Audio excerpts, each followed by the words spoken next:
Gracias, familia. Acompáñame a orar. 29 que leímos esta mañana.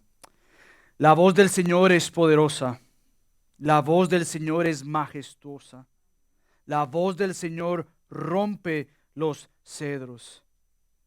La voz del Señor levanta llamas de fuego. La voz del Señor hace temblar el desierto.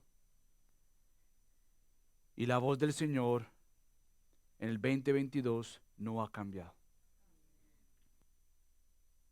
Padre, danos un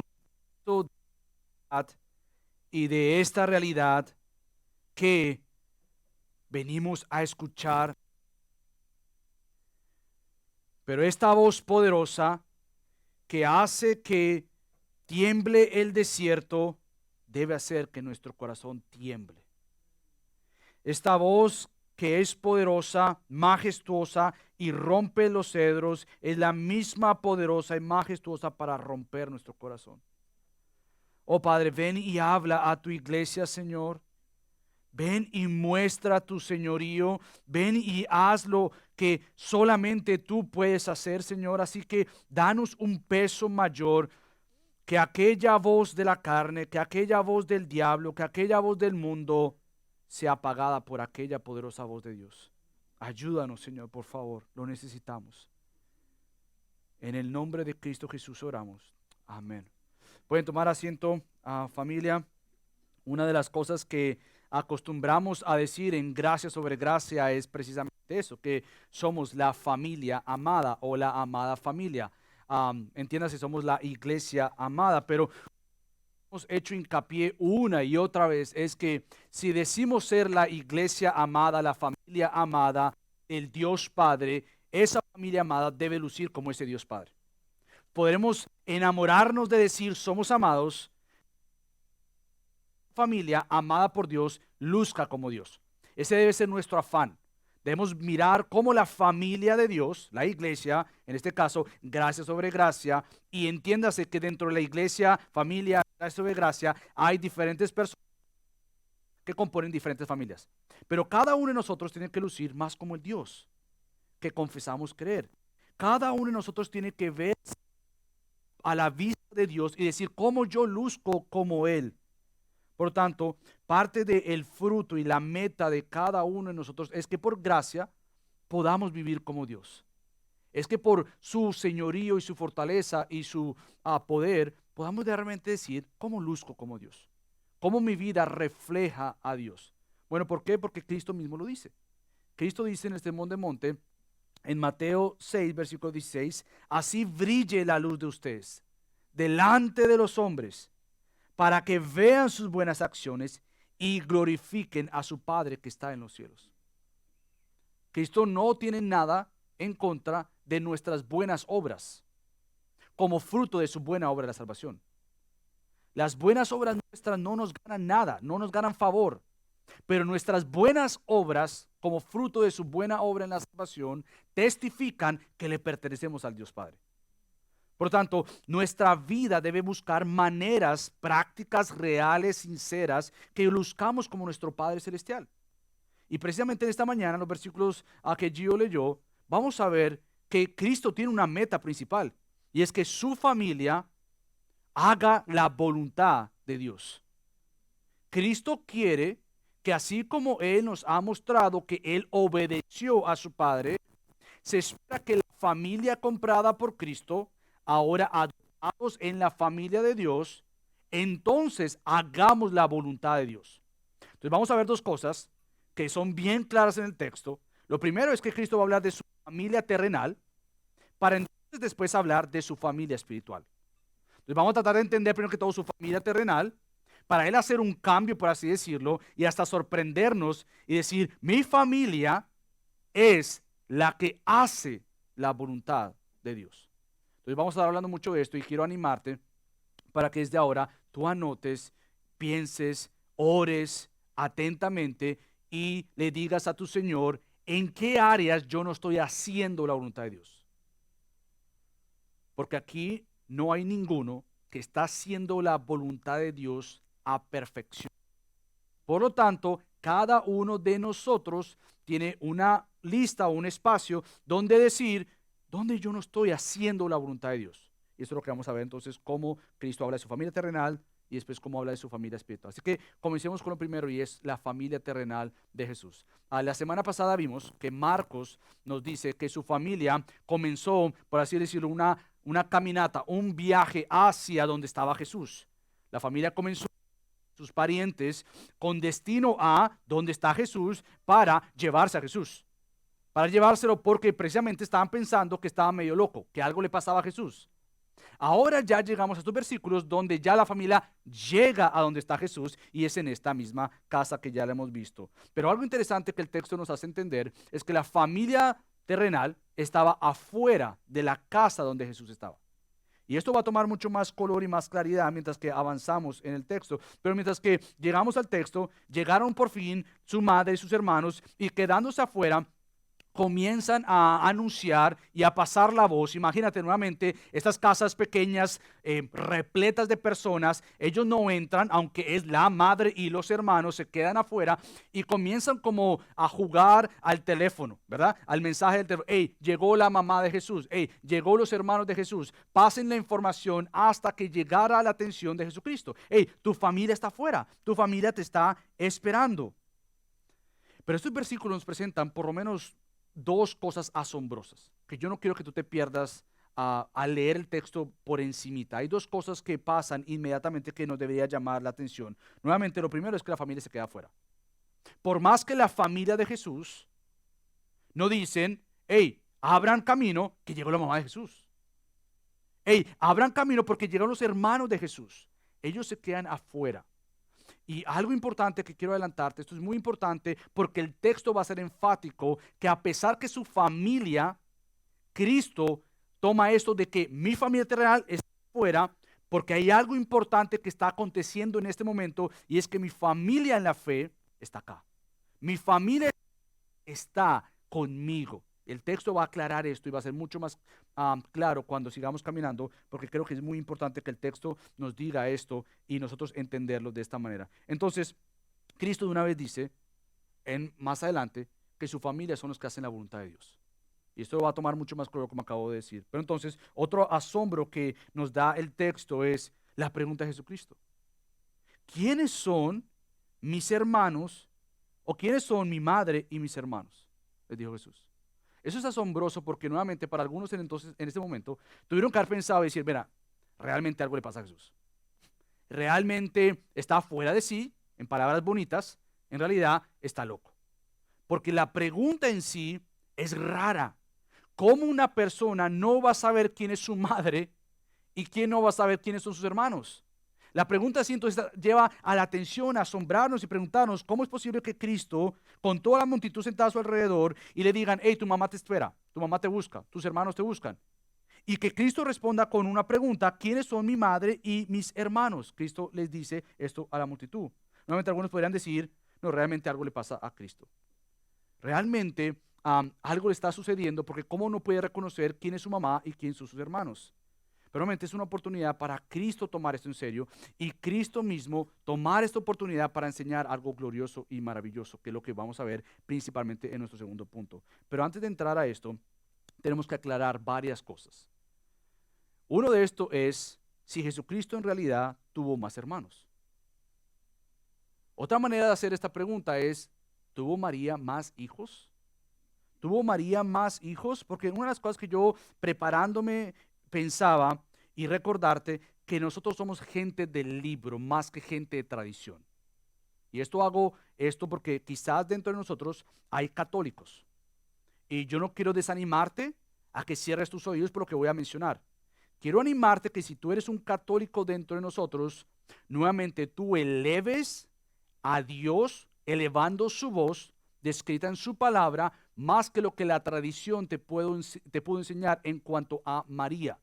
Ahora, hablando de los católicos, pero yo quiero que tú pienses en aquellas personas, amistades, amigos, familiares que profesan otra religión o otro tipo de fe, otro tipo de creencia, y tú puedas pensar ¿de qué manera tú te puedes preparar bíblicamente para dar una respuesta bíblica en cuanto a tu esperanza en Dios, en cuanto a tu fe, en cuanto a tu creencia? Piensa en aquellas amistades en las cuales tú quieres dar a conocer de Cristo.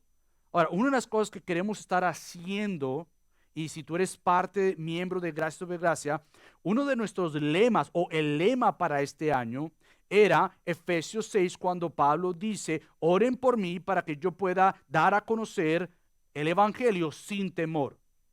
¿Qué queremos decir con esto? Necesitamos movilizarnos, familia. Necesitamos proclamar de Cristo en un mundo caído, en un mundo donde la gente no va a venir acá, en un mundo donde nosotros tenemos que ser lo que ya hemos sido llamados a ser, luminares, ver a quién le comparto de Cristo. Pero gran parte de nuestro silencio, se debe a nuestra falta de conocimiento de la palabra de Dios. Nuestra falta de hablar la verdad de Dios se debe otra vez a que nosotros estamos más cómodos en que la gente de alguna manera venga acá, pero no que yo me mueva. Entonces, como iglesia tenemos que tomar toda oportunidad como la que tenemos ahorita frente a nosotros y hacernos ese tipo de preguntas.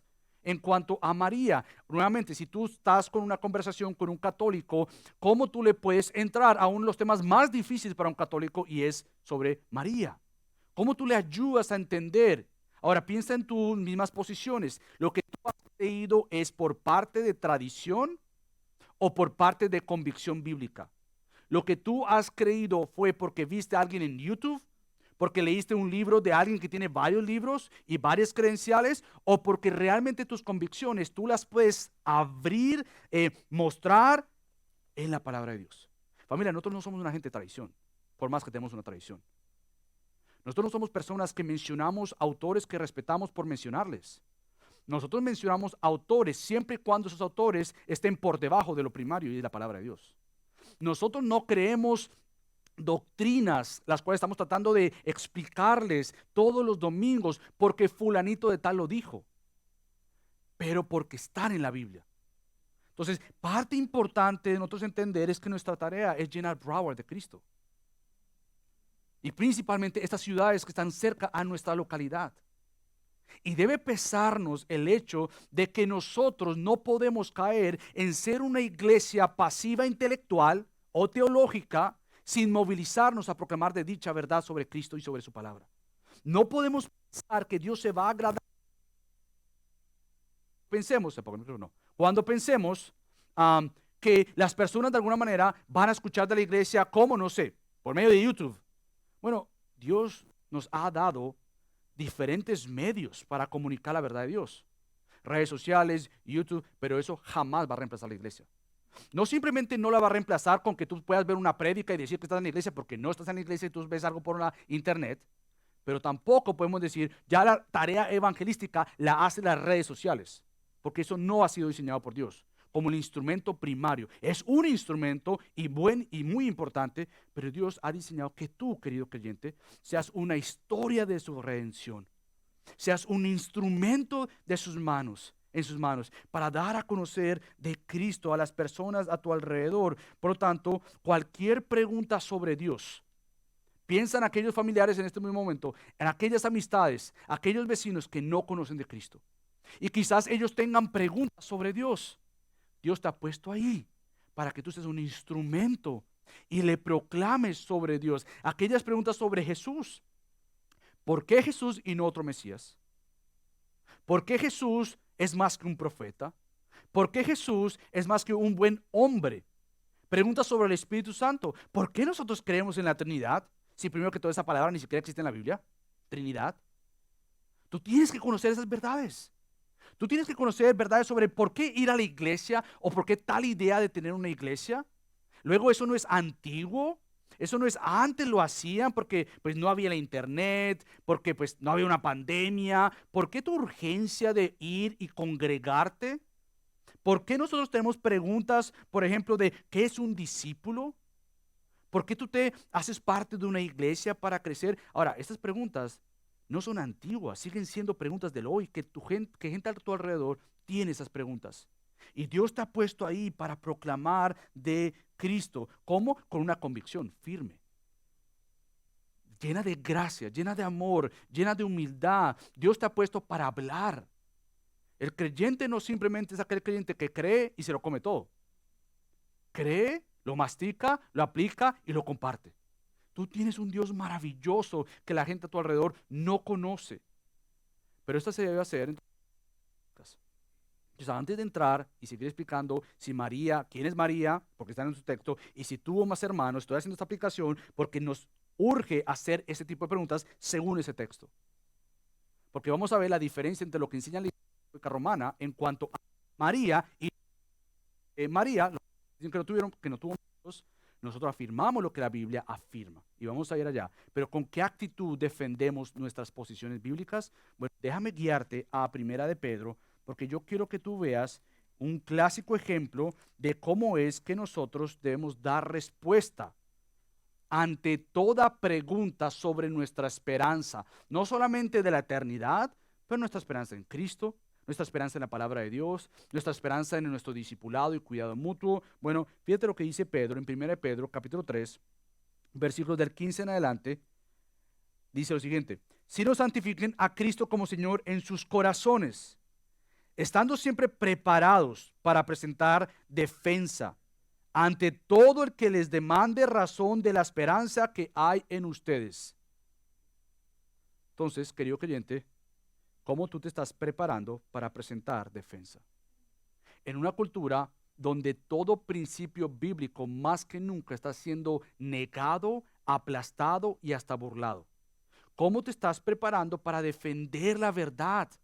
¿Cómo te estás preparando para defender nuestros valores? Déjame decirte algo, por más que nosotros tuvimos a Agustín Laje con nosotros, es una persona que la considero en cuanto a nuestro asunto de defender la ideología de género, o bueno, no defenderla, o sea, contrarrestar las mentiras de la ideología de género, el aborto.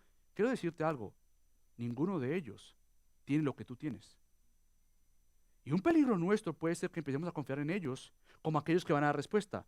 Déjame recordarte algo, querido creyente, sin ofender a ningún católico. Son católicos. Son católicos. Y por más que podemos decir, bueno, son católicos, están defendiendo la verdad, sí, pero si no son creyentes en el sentido de arrepentir de sus pecados, creer en Cristo como Señor y Salvador, no personas en medio, no son creyentes. Entonces nosotros no podemos confiar en personas, por más buenas que sean en el sentido de defender la verdad y decirle, bueno, alguien está defendiendo la vida. No, creyente, esa es tu tarea y mi tarea. Lo invitamos con un propósito, pero no confiamos en que Él es la respuesta. Y lo respeto. Y ojalá Él escuche esto. No estoy diciendo que nuestra confianza está en Agustín Laje o en algunos otros que se paran al frente a defender esas verdades. Nuestra verdad está en la palabra de Dios y tú tienes que prepararte, familia, para defender dichas verdades en cuanto a la persona de Dios. Ahora, ¿cómo hacemos esto? Porque no es pararte con un micrófono e insultar a la gente. Es pararte ahí a bombardear y criticar a todo el mundo. Esa no es la actitud de un creyente.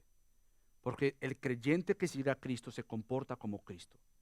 Y Cristo defendió la verdad, pero la hizo con ciertas características que debemos nosotros reflejar y mostrar. Y Pedro dice, con mansedumbre. Háganlo con mansedumbre y reverencia, teniendo buena conciencia, para que en aquello en que son calumniados, sean avergonzados los que hablan mal de la buena conducta de ustedes en Cristo. Una de las cosas que nosotros tenemos que aprender es que nosotros no somos la piedra la cual ellos tienen que tropezarse. Cristo es la piedra que ellos se van a tropezar. Y a veces creemos que por defender la verdad, yo tengo que decir lo que duela.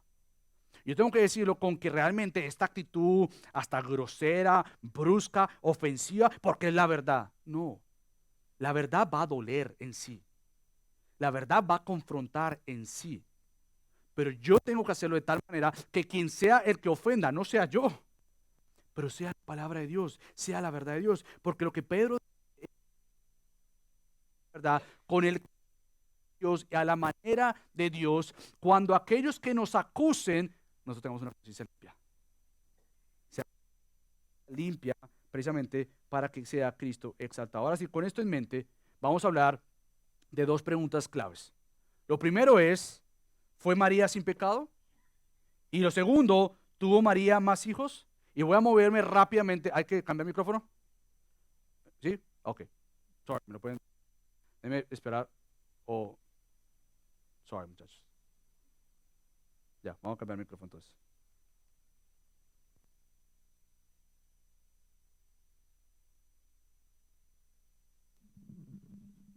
Ahora sí. Sí, sí. Oh, vamos a ver ya. Sí,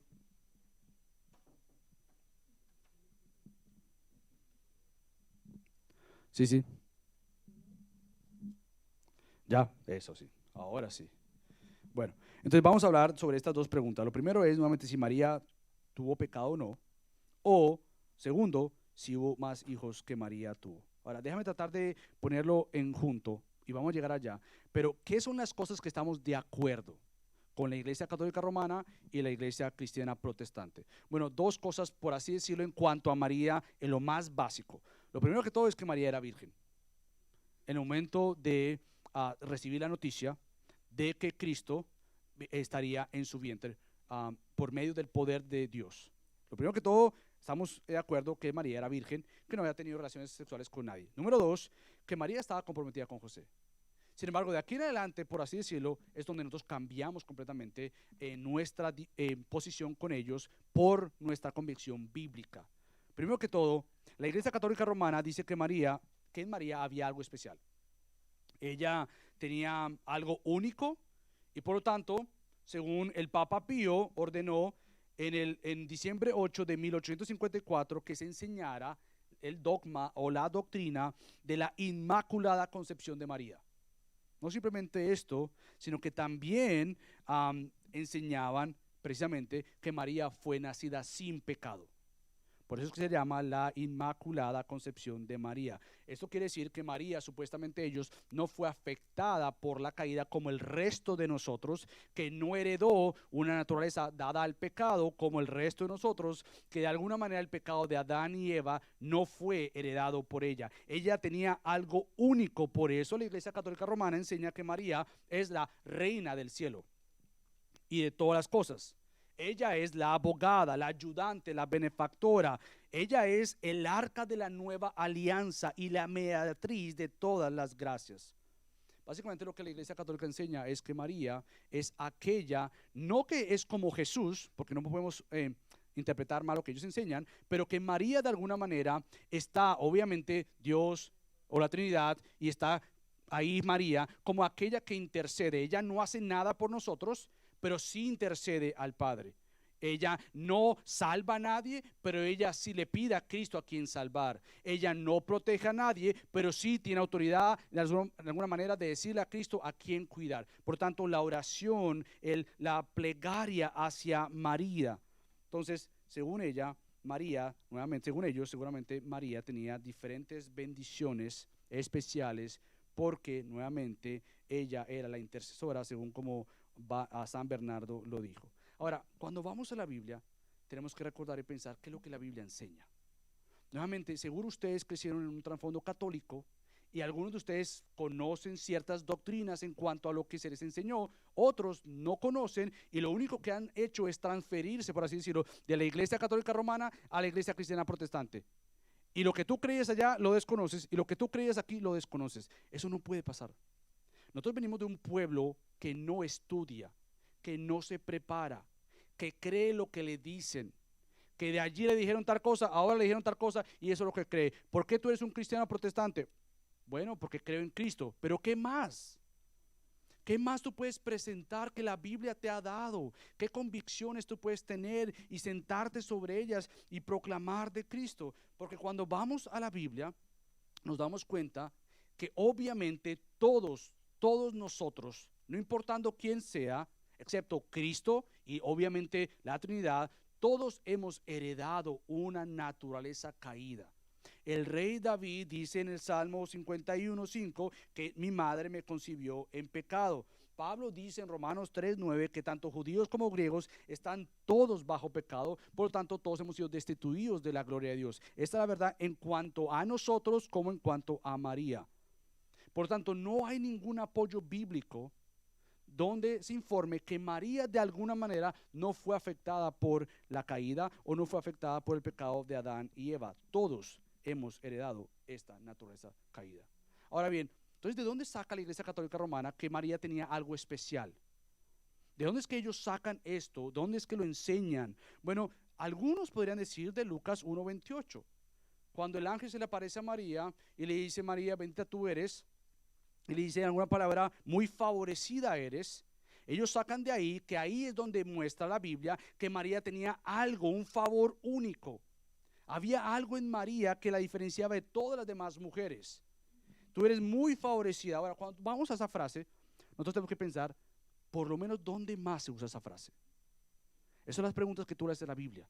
¿Dónde más nosotros vemos una enseñanza que, aplicada solamente a María, puede aplicarse esto a otra persona, o en realidad es exclusividad de María, que ella fue muy favorecida?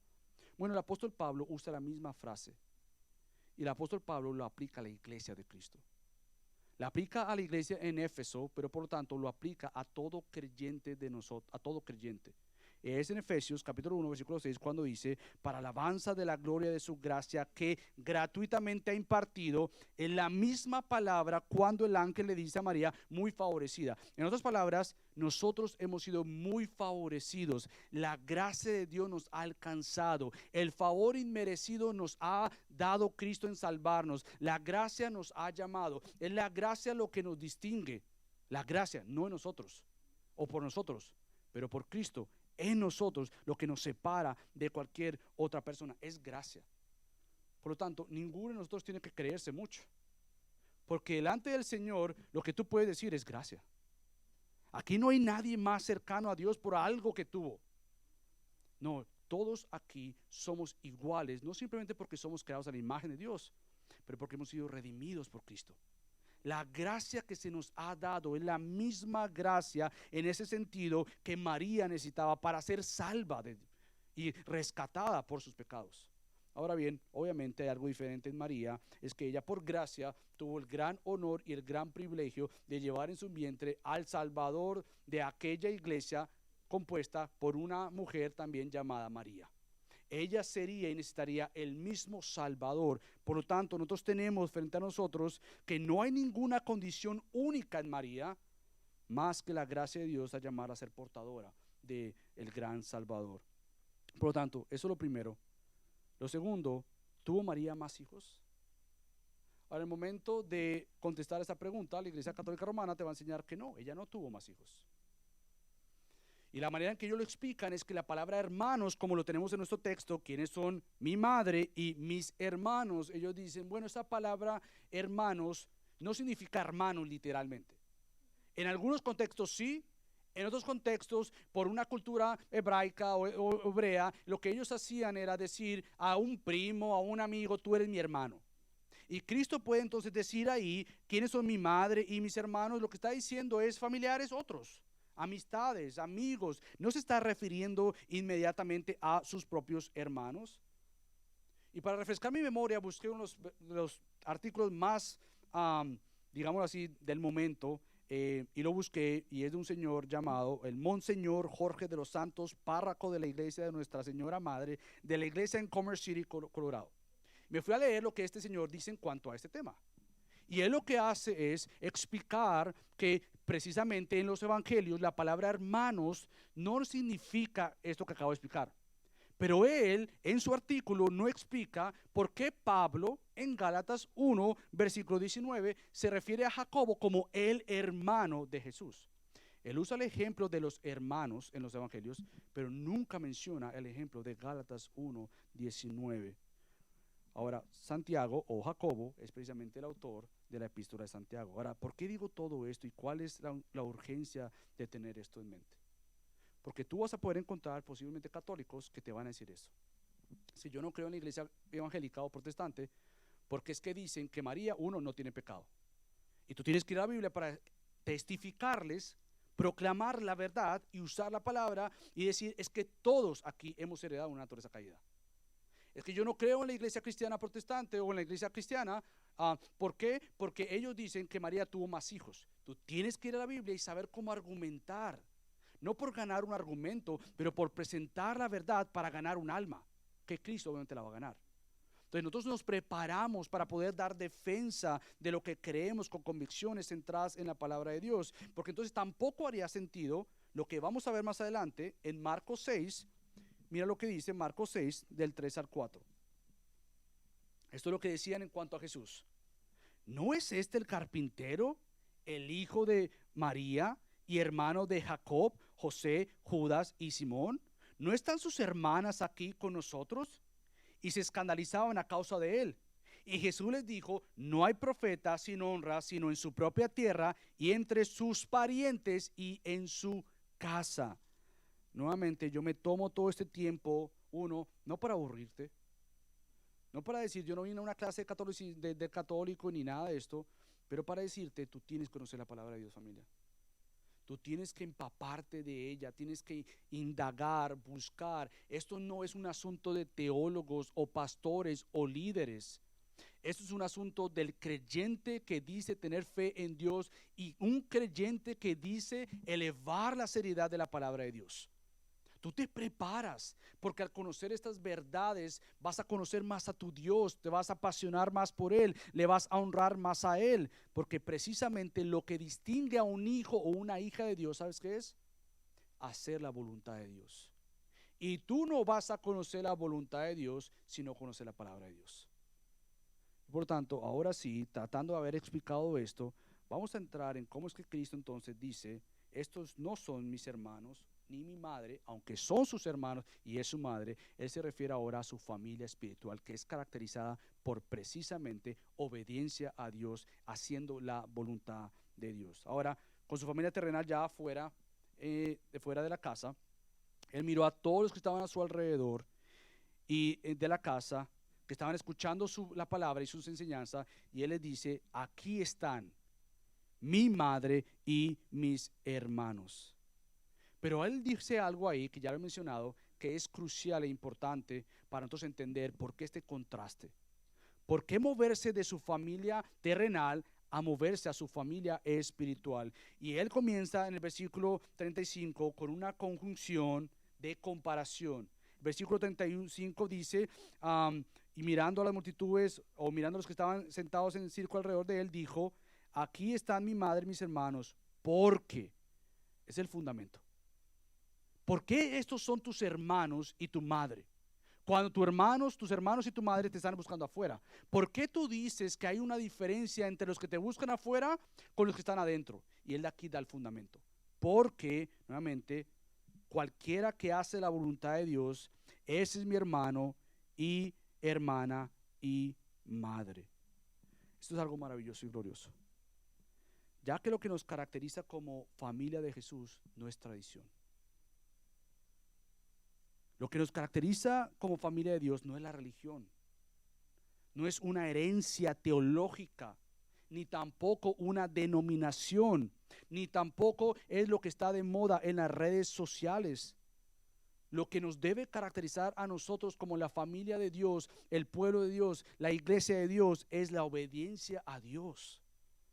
Eso es lo que debe caracterizar al pueblo de Dios, que el pueblo de Dios sea caracterizado por todas las demás religiones como: esta es una gente que obedece a su Dios. Esa es una gente que conoce a su Dios. Esa es una gente que cede a su propia voluntad porque se somete a la voluntad de Dios. Nuevamente, lo que nos caracteriza es la obediencia a Dios y no nuestra alianza a cualquier enseñanza, pero nuestra alianza a la verdad y la fidelidad de la palabra de Dios. Eso es lo que nosotros somos como iglesia. Eso es lo que es la familia de Dios. Gente caracterizada por ver a Dios glorificado por medio de la palabra de Dios. Y por supuesto que cada iglesia tendrá su propia teología, tendrá cierta posición teológica, tendrá cierta tradición, tendrá a una denominación o no denominación, pero la pregunta sigue siendo la misma. ¿Cómo la iglesia en la cual tú estás, la familia en la cual tú llamas iglesia, es fiel a la palabra de Dios? ¿Cómo nuestra iglesia es caracterizada por fidelidad a Dios, por obediencia a Dios? Esa es la pregunta de cualquier creyente en cualquier iglesia. ¿Cómo puedo estar tranquilo y seguro que donde yo estoy es un pueblo de obediencia a Dios? Y esto no se va a ver por medio del éxito numérico en algunos casos. Esto no se va a ver por medio de tantas actividades que la iglesia tenga. Esto se va a ver por cuán fieles todos somos aquí y obedientes a la palabra de Dios. Nosotros vamos a ver el estar en una iglesia local que nuevamente eleve el estado de familia de Dios conforme su sujeción a la palabra de Dios. ¿Somos fieles a la Biblia? ¿Somos fieles a Dios? ¿O somos obedientes a Dios? Porque nuevamente nosotros podemos tener buenísimas intenciones, podemos tener aún buenas motivaciones, aún tener cierta teología correcta, pero escucha esto, si no hay obediencia, no estamos reflejando que somos la familia de Dios. No podemos pensar y decir que somos la familia de Dios porque somos una denominación, ponle ahí. No podemos decir somos la familia de Dios porque creemos ciertas doctrinas. Somos la familia de Dios porque hay ciertas convicciones con ciertas doctrinas, pero sobre todas las cosas porque vivimos según la palabra de Dios en base a esas doctrinas. No es simplemente creer por tradición, es abrazar las verdades de Dios y vivirlas por el poder de la palabra y el poder del Espíritu Santo en nosotros. ¿Por qué? Bueno, déjame darte una lista de cómo es que Cristo ve nuestra obediencia y nuestra obediencia a la voluntad de Dios. Yo creo que vayas conmigo a Juan capítulo 14, y yo voy a leer ciertos versículos saltándolos, porque yo quiero que tú veas que la obediencia a Dios o la obediencia al hacer la voluntad de Dios es amar a Dios. No se te está pidiendo otra cosa, sino ama a Dios. ¿Por qué amo a Dios? Porque le obedeces a Dios. Haz la voluntad de Dios, quiere decir ama a Dios. Y eso es lo que Cristo dice en Juan 14, versículo 15. Si ustedes me aman, entonces guardarán mis mandamientos. Saltas al versículo 21 y dice lo siguiente: el que tiene mis mandamientos y los guarda, ese es el que me ama. Y el que me ama será amado por mi Padre, y yo lo amaré y me manifestaré a él. Versículo 23 dice: Jesús le respondió: si alguien me ama, guardará mi palabra, y mi Padre lo amará, y vendremos a él y haremos con él morada. Si tú saltas al capítulo 15, versículo 5, dice lo siguiente: yo soy la vid, ustedes son los sarmientos. El que permanece en mí y yo en él, ese da mucho fruto, porque separados de mí nada pueden hacer. La obediencia a Dios es amar a Dios. Hacer la voluntad de Dios es amar a Dios. Y lo que Cristo está diciendo en nuestros versículos, nuevamente, lo que caracteriza a mi madre y a mis hermanos o a mi familia es la obediencia a Dios. Es seguir la voluntad de Dios, es buscarla, no adivinarla, es buscarla, no asumirla, es vivirla y no simplemente enseñarla. Nosotros somos gente que no simplemente nos reunimos por reunirnos. Se supone que domingo a domingo y semana tras semana estamos enseñando la voluntad de Dios, porque al abrir la Biblia estamos enseñando la voluntad de Dios.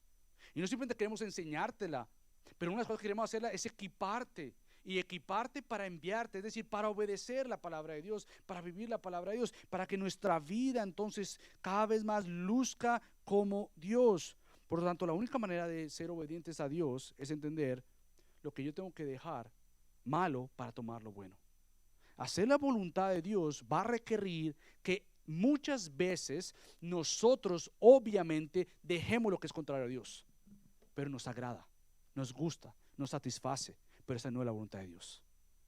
Seguir la voluntad de Dios y hacer la voluntad de Dios para ser familia de Dios, porque eso es lo que somos, va a determinar que nosotros nuevamente nos empapemos tanto de la palabra de Dios para saber en qué áreas yo no le estoy obedeciendo, en qué áreas yo tengo que cambiar lo malo para tomar lo bueno, lo mejor. Y esto obviamente es Cristo. Entonces tenemos que reemplazar lo malo por lo bueno. Y reemplazar lo malo para tomar lo bueno no es más que un concepto, es una persona, y este es Cristo. Por ejemplo, si tomamos decisiones por cosas buenas, sin tomar en cuenta lo que Dios dice que es bueno, lo más seguro es que aquello inofensivo, que nadie ve, que nadie conoce, eso que no es tan serio, que puede ser una buena decisión, pero me aleja de Dios, me daña el corazón y me nubla mi vida espiritual. Eso no es bueno, por lo tanto no es bueno que no esté siguiendo la voluntad de Dios. Porque la voluntad de Dios, nuevamente, se nos ha sido revelada en la palabra de Dios. A veces pensamos que la voluntad de Dios es algo que va a venir a mí de repente, que la voluntad de Dios es como un correo, una tarjeta que me va a llegar y yo tengo que abrirla. No, tú tienes ya revelada la voluntad de Dios. Una de las preguntas más preguntadas es: ¿cómo yo sé la voluntad de Dios? Pero aquellos que preguntamos tal cosa y no sabemos es porque no conocemos la palabra de Dios. Obviamente siempre hay que preguntarse: ¿cuál es la voluntad de Dios? Pero para buscar la voluntad de Dios tienes que empaparte en la palabra de Dios. Dios no va a mostrar su voluntad fuera de la palabra de Dios, porque la palabra de Dios nos refleja el carácter de Dios en la persona de Cristo. Entonces, ¿cómo hago yo la voluntad de Dios? Bueno, Cristo nuevamente caracteriza a aquella familia como aquella que hace la voluntad de Dios. Él nos dio el ejemplo de cómo entonces vivir conforme a Dios, a pesar de que esto le tomó la vida a Él, porque esto era la voluntad de Dios. Por lo tanto, seguir la voluntad de Dios en nuestras vidas no es adivinar lo que le agrada a Dios. No es despertarte una mañana y decir, bueno, voy a hacer la voluntad de Dios. ¿Cómo sé que la voluntad de Dios? Lo que yo siento. No, eso no es la voluntad de Dios, es lo que nos han enseñado por años. ¿Cómo yo sé que la voluntad de Dios, si se abre o se cierra la puerta? Pero en ocasiones se va a cerrar la puerta. Y tú vas a decir, no es la voluntad de Dios. No, era la voluntad de Dios que cierra la puerta. En ocasiones se abrió la puerta, entonces sí, la voluntad de Dios. No, en ocasiones Dios, aunque se abre esa puerta, no es su voluntad. Por eso el creyente no toma decisiones por lo que siente, si se amaneció bien, con ganas o con no ganas, si se encontró alguien y dijo, la voluntad de Dios es que yo haga tal cosa. Por lo tanto, si alguien me menciona la palabra rojo, esa es la voluntad de Dios. Esa no es la voluntad de Dios. Si yo hoy salgo y pronto de repente comienza a llover, esa es la voluntad de Dios. Nosotros no manejamos la voluntad de Dios de una manera tan superficial. No, nosotros no manejamos la voluntad de Dios como que si fuera algo como nosotros. La voluntad de Dios nuevamente muestra quién es Dios. Por lo tanto, la voluntad de Dios va a cambiar mis planes. Y por lo tanto, muchas veces tú vas a pensar que no es la voluntad de Dios porque cambia tus planes. Pero la voluntad de Dios es que cambie tus planes si son contrarios a Él. En ocasiones, cuando tú pienses, por ejemplo, bueno, voy a ajustar mis sentimientos a la voluntad de Dios. No, la voluntad de Dios ajusta tus sentimientos. La voluntad de Dios es la que cambia tus sentimientos por la verdad de Dios. Es aquella que va a dirigir que tus sueños sean conforme a los propósitos y deseos de Dios. La voluntad de Dios siempre va a buscar tu transformación. Por lo tanto, si tú crees que la voluntad de Dios es algo donde no se te toque algo para transformarte, esa no es la voluntad de Dios. La voluntad de Dios siempre es transformativa, cambia, porque su voluntad es que seamos como el Hijo. Su voluntad es que luzcamos más como Él. Ahora, ¿cómo entonces yo hago la voluntad de Dios? Bueno, te voy a dar una tarea. Tienes 3 cosas para hacer y tenemos que hacer. Lo primero, tú tienes que mirar al ayer. Mira tu pasado. Tómate hoy, de verdad, cuando salgas de aquí en la noche, tómate un tiempo con un corazón humilde delante del Señor. Realmente te detienes. No estoy pensando en el hoy, ni estoy pensando en el mañana, que lo vamos a ver ahorita. La primera tarea tuya es, déjame mirar hacia atrás. ¿Cómo mi vida ha sido caracterizada por seguir la voluntad de Dios? Tú miras todo el atrás, tú lo observas y ante el atrás tú te preguntas, ¿qué ha reinado más? ¿Mi voluntad o la voluntad de Dios? No simplemente mirar el ayer, pero tú miras el hoy. Y mirando el hoy, es decir, el presente, tú te preguntas si estás siendo guiada por ti mismo o guiado por ti mismo que por el Espíritu Santo. Ahora, doy tantas gracias que la voluntad de Dios, aunque ha sido revelada en la palabra, Dios usa otras personas a tu alrededor. Por tanto, parte esencial para ti conocer la voluntad de Dios es mirar a tu alrededor en esta iglesia local, personas maduras que han sido caracterizadas por seguir la voluntad de Dios, no perfectamente, pero reconociendo que quieren seguir la voluntad de Dios, y pregúntales, ¿será que en esto que voy a tomar yo esta decisión es según la voluntad de Dios? Y las personas que te conocen, que te aman, que aman la palabra de Dios, te van a poder guiar y decir, yo no creo que sea la voluntad de Dios, por esto, esto y esto y esto. Y tú tienes que discernir, pero para eso tienes que preguntar a hermanos que te conozcan, a hermanos que aman la palabra de Dios, hermanos que te puedan apuntar y decir, no, quizás hay un patrón, Mike, con el cual tú no estás obedeciendo a Dios y yo tengo que despertar para conocer, sí, mi hoy. Pero ¿sabes por qué? Porque si yo no miro el ayer y no miro el hoy, el mañana va a seguir igual. Entonces nosotros pensamos en la voluntad de Dios como que si fuera el mañana, y es el mañana, pero tú no vas a poder discernir la voluntad de Dios del mañana si es que hábitos de ignorar la voluntad de Dios en el pasado y en el hoy no van a cambiar. Tú miras la voluntad de Dios como aquella voluntad transformativa que te va a cambiar, pero para eso tú miras el pasado, el presente y el mañana con gran esperanza y decir, Dios sí quiere cambiarme. Y yo me quiero someter a su voluntad, porque lo que caracteriza a un hijo y una hija de Dios es aquellos que hacen la voluntad de Dios, no la esperan nomás. No son aquellos que la adivinan, no son aquellos que simplemente la leen la Biblia y cierran la Biblia. Hacer la palabra es hacer la voluntad de Dios. Por lo tanto, Santiago puede llegar a decir, no sean simplemente oidores de la palabra, sean hacedores de la palabra. Podríamos cambiarlo y decirle, no simplemente sean oidores de su voluntad, seamos hacedores de su voluntad. No simplemente es esperar, bueno, ¿qué es lo que Dios quiere? Porque ¿saben qué? La mayoría de nosotros sí sabemos cuál es la voluntad de Dios, pero somos necios ante la voluntad de Dios. La mayoría de nuestros problemas, si somos honestos, es por nuestras necesidades, por nuestra condición de no querer doblarnos ante el Señor. Y Dios va a permitir todo lo que Él quiera permitir en nuestra vida para recordarnos, Michael, no es tu voluntad, entiéndelo, es mi voluntad donde yo quiero trabajar, cambiarte. Por lo tanto, gracias al Señor que Cristo, quien sí obedeció perfectamente la voluntad del Padre, es nuestro Señor y Salvador. Gracias porque Cristo sí obedeció la voluntad del Padre, es que hay perdón para nosotros. Ya que Cristo sí obedeció al Padre, es que hay futuro para nosotros. Aún la voluntad de Dios para hacia el futuro no depende de nosotros. Es garantía de que Cristo la obedeció perfectamente y será aplicada ante nosotros. Por lo tanto, seguir la voluntad de Dios debe ser un deleite para nosotros. Debe ser una autoexaminación diaria de decir, Señor, ¿en qué área de mi vida no te estoy siguiendo? Pero debe haber deleite en obedecerte, porque cuando yo obedezco la voluntad de Dios, estoy testificándome a mi alma y el Espíritu Santo testifica a mi espíritu, Abba Padre, Abba Padre. Él es mi Señor, yo me quiero someter a Él. ¿Por qué? Porque mi deseo es obediencia para el beneplácito o la buena intención de Dios. Por lo tanto, creo que caracteriza a la familia de Dios según Cristo, aquellos que hacen la voluntad de Dios. Tómate un tiempo esta semana. Si estás casado, pregúntale a tu esposa, ¿en qué áreas tú crees que yo no estoy siendo obediente a la voluntad de Dios? Y damos gracias que ellas son usadas por Dios para darnos una lística. Igualmente, si tú estás casado, obviamente, y tú le preguntas a tu esposo, ¿en qué áreas tú no crees que yo estoy siguiendo la voluntad de Dios? Y nosotros, liderando con amor y humildad, vamos a tener que hablar y decir, mira, yo creo esto, pero primero comienza tú. Antes de liderar, comienza liderando con ejemplo. ¿Qué áreas, Michael, no estás siguiendo al Señor? Si tú no estás casado, tú tienes una familia en la fe. En la fe.